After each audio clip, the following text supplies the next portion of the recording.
आज तुम्हें ज्ञान गंगा के किनारे बैठे बैठे चौथा दिवस प्रारंभ हो चुका है और परीक्षित ने हाथ जोड़ करके कहा कि प्रभु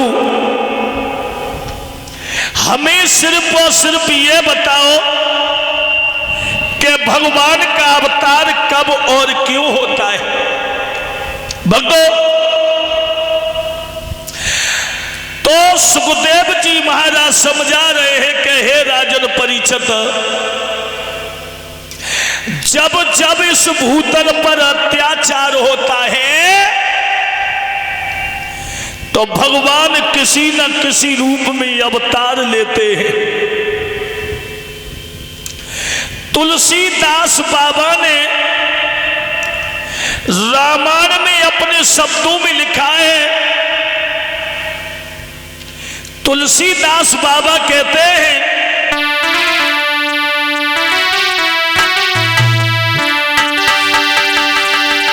कि जब जब हो धर्म की हानि,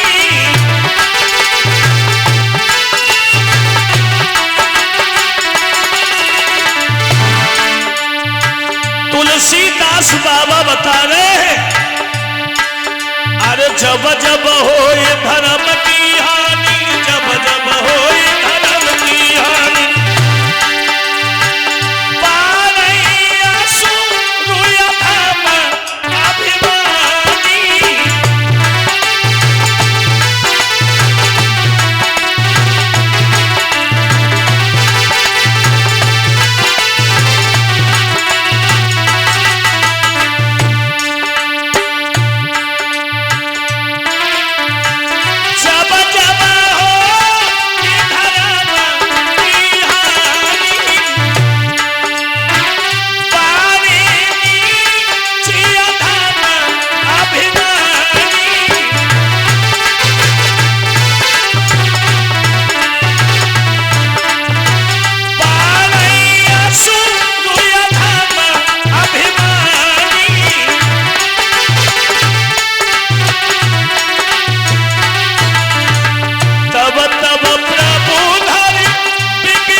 जब जब भूतल पर अत्याचार हो,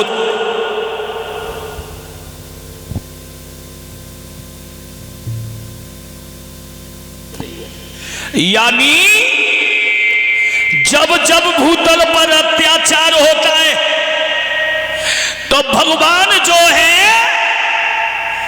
किसी न किसी रूप में अवतार लेते हैं। करहीं अनीत जाए नहीं बरनी, सीधे विप्रधेनु सुरधरनी, यानी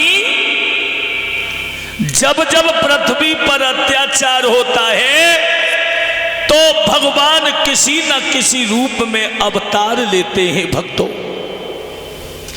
परीक्षित ने प्रश्न किया, हमें प्रभु ये बताइए कि अयोध्या में भगवान श्री राम का अवतार महाराज दशरथ के आंगन में क्यों हुआ, कैसे हुआ। सुखदेव जी महाराज समझा रहे हैं, सूर्य वंश में जो महाराज इक्ष्वाकु हुए उनके दिलीप के रघु और रघु के महाराज अज हुए हैं। भक्तों, अज के ही पुत्र हुए थे महाराज दशरथ।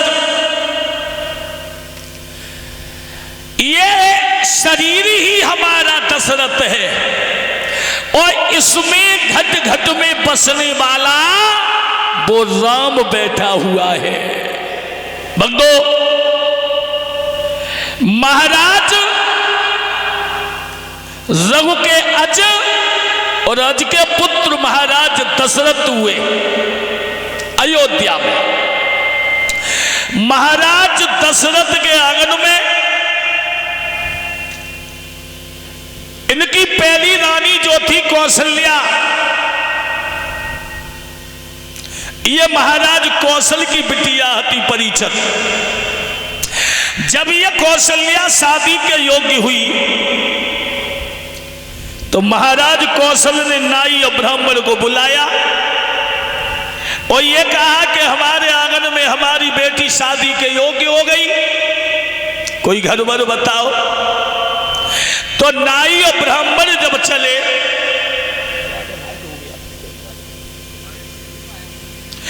और जैसे ही कहानी कुछ और हो जाती है, नाई और ब्राह्मण आए, महाराज दशरथ को देखा और जब दशरथ को देखा है तो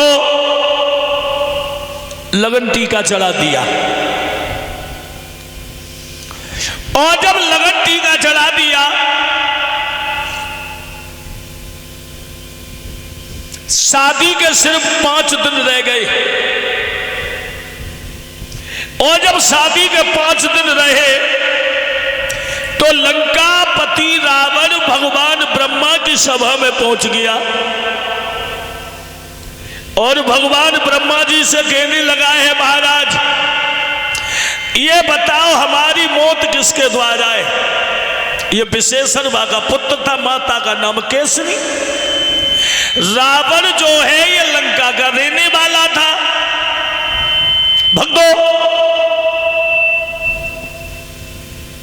कहानी कुछ और हो गई। कहानी ये हो गई, रावण ने भगवान ब्रह्मा जी से कहा हमारी मौत किसके द्वारा है। ब्रह्मा जी हंसने लगे, बोले लंकापति रावण,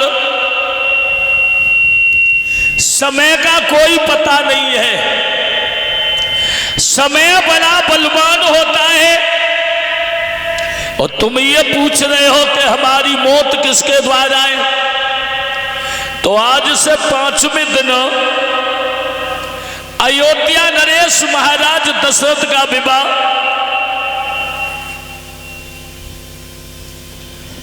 कौशल्या के साथ में होगा और कौशल्या के उधर से जो बेटा जन्म लेगा, ये संजू और मंजू नगला चेतना में 51 रुपए से हमें सम्मान किया है। भगवान परिवार में खुशियां बनी रहे। भक्तों, कहानी कुछ और हो गई। कहा कौशल्या के उधर से जो बेटा होगा वही तुम्हारा काल बनेगा। रावण ने सोचा कि जब शादी होगी जो बेटा होगा वो हमारा काल बनेगा, तो मैं दोनों को जिंदा ही नहीं छोड़ूंगा। भक्तों, ये रावण चला कौशल देश में पहुंच गया। महाराज कौशल के साथ में इसने युद्ध किया और युद्ध करने के बाद कौशल्या का हरण कर लिया। विमान में बैठा करके लंका में लेके गया। महाराज कौशल को परास्त कर दिया, मौत के घाट उतार दिया। मगर ये लंका में कौशल्या को लेकर के चला है तो इसके दिमाग में एक बात आई है लंकापति के, हमारे घर में हमारी पत्नी है, इसे घर नहीं ले जाऊंगा। फिर अरे नहीं पलकी देर लगाई, संतु को ये बुलाओ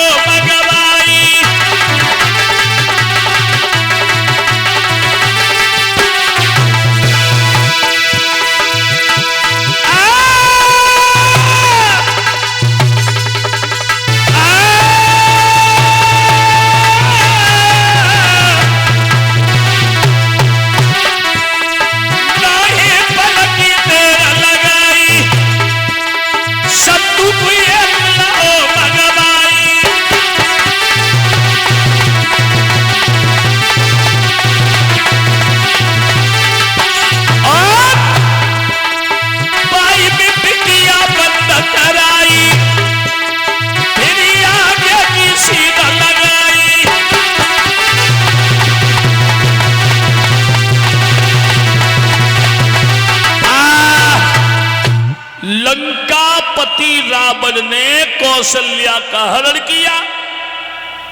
हरण करने के बाद लंका को लेकर चला है तो दिमाग में झटका लगा, हमारे आंगन में हमारी पत्नी है मंदोदरी। और परीक्षित महाराज ये मंदोदरी जो थी ये पूर्व जन्म में इंद्र के यहां रंभा नाम की अप्सरा थी। ये एक दिन कूद रही थी, नाच रही थी, तो इसे संतों ने श्राप दे दिया है, तू उछल कूद कर रही है, जा तुझे श्राप देते हैं कि तू मेढ़ की हो जा।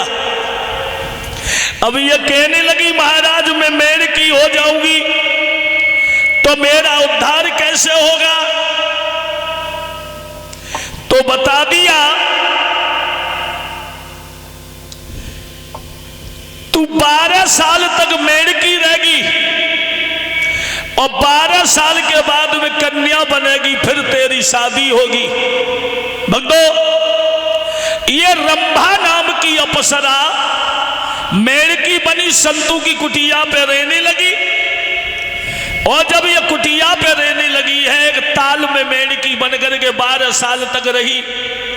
12 साल तक ताल में रही, उसके बाद ये कन्या बन गई। और जब कन्या बनी है तो संतों ने इसका पालन किया। और इधर लंकापति रावण वहां शिकार करने को जाया करता था, रावण का इसका प्रेम हो गया, तो दोनों का महाराज एक दिन गंधर्व विवाह हुआ है। किसका? रावण और मंदोदरी। ये मेढ़की से इसका दूसरा नाम मंदोदरी पड़ा है। बोलिए गोविंद भगवान की। भैया सोचने लगा है हमारे घर में हमारी पत्नी है मंदोदरी, इसे मैं लंका नहीं ले जाऊंगा। समुद्र के किनारे एक टीला है और एक संदूक मंगाया, संदूक में इसने कौशल्या को बंद कर दिया। अब सोचने लगा मैं अयोध्या जाऊंगा, अब मैं दशरथ तो सुमंत दशरथ जी को जिंदा नहीं छोड़ेंगे। अरे जिसके द्वारा मेरा काल पैदा हो उसे मैं जिंदा ही नहीं छोड़ूंगा। भक्तों, रावण जब चला है कहानी कुछ और हो गई। सुमंत जी और महाराज दशरथ सरयू नदी पे स्नान कर रहे थे। अरे दशरथ और सुमंत जी सरयू नदिया पे नहाए रहे थे।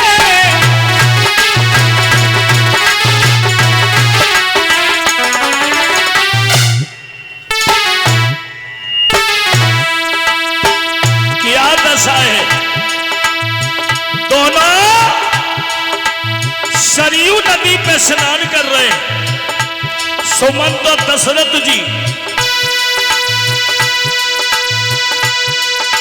दशरथ और सुमंत जी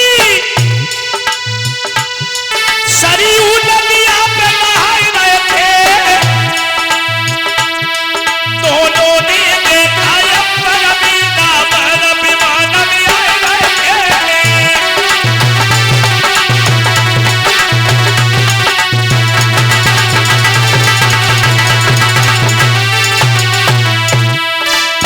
याद रखना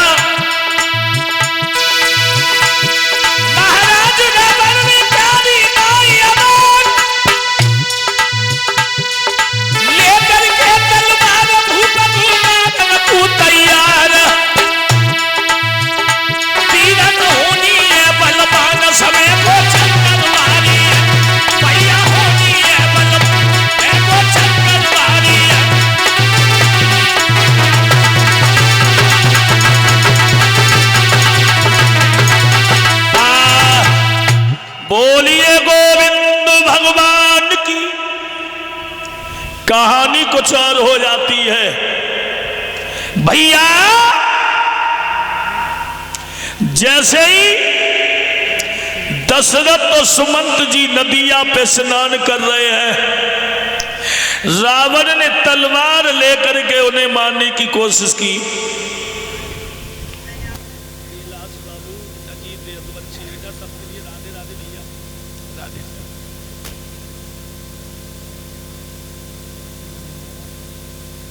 ये राज, खुशबू और राखी, ये प्यारे प्यारे बच्चे, इसमें चल डालो थोड़ा सा गंगा जल। और ये हमें 1 से 1 रुपए से बच्चों ने सम्मान किया है। भगवान जो है इन बच्चों के जीवन में खुशियां बनी रहे। जो हमारे श्रीमान महिपाल सिंह यादव फौजी साहब, उनके नाती हैं भगवान। हाँ, एक भतीजी, अब वो सब अपने ही हैं। भक्तों, कहानी कुछ और हो गई। कहानी यह हो गई, लंकापति रावण ने महाराज दशरथ को प्रहार कर दिया। और जब प्रहार कर दिया, किसी कारणवश महाराज दशरथ बच गए। रावण ने तो मारने की कोशिश की। तुलसीदास बाबा लिखते हैं अपने अपने शब्दों में, बोल दूंगा, कहने का मतलब है, कबीरदास लिखते हैं, जाकुरा के साया मेट सके नहीं कोई, पालन बाबा करी सके, जय जग मेरी होई रे भैया, जय जग मेरी हो।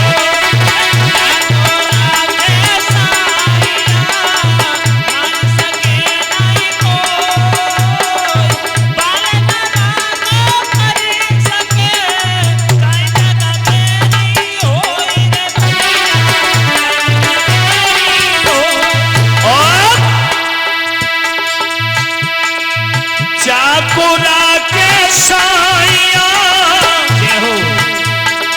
मेट सके नहीं कोई,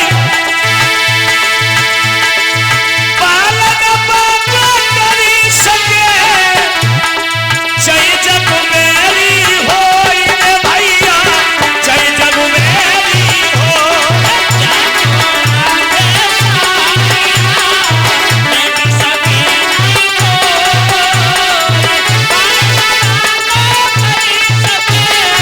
जय जग मेरी होई रे भैया, जय जग मेरी हो।